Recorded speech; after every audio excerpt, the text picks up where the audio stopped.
I think this is an issue that ICANN has to deal with, with this, conflict among different jurisdiction or jurisdiction shopping now, if you allow flexibility in the RRRs, any comment, Tarek?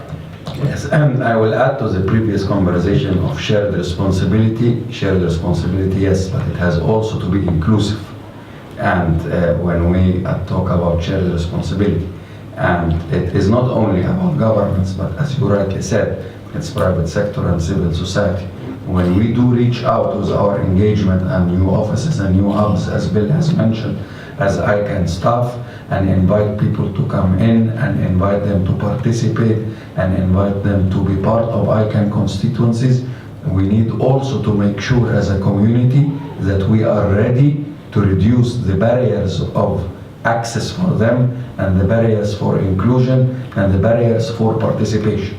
And this is a very important message that we hear in the fields, that sometimes they feel, even within the constituencies, the different constituencies, I'm not going to get into details, that they feel that it is complicated and the issues are very comprehensive and the issues are complicated. So we might think also together as a community how to reduce the barriers of access for newcomers and new players that want to be part of these discussions that are there. Because with inclusiveness, we can really say that we are global and we are international and we are covering the various interests, the various public interests, not only as governments, but also for the private sector.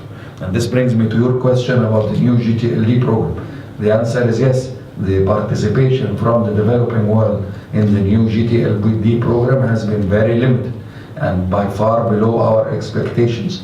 And even in the JAS, in the Joint Application Support Program. So it's not a pure financial issue, because the program that was offering financial support, even the number of applications were 3 worldwide, while we were expecting them was hundreds. So something in the overall communication and awareness and model had to be revised, and we need to be making sure really that we are reaching out to the right people, including accreditation of new registrars, empowering new private sector players all over the world to come in, so that it's not only the same companies that are only benefiting out of the multi-stakeholder model.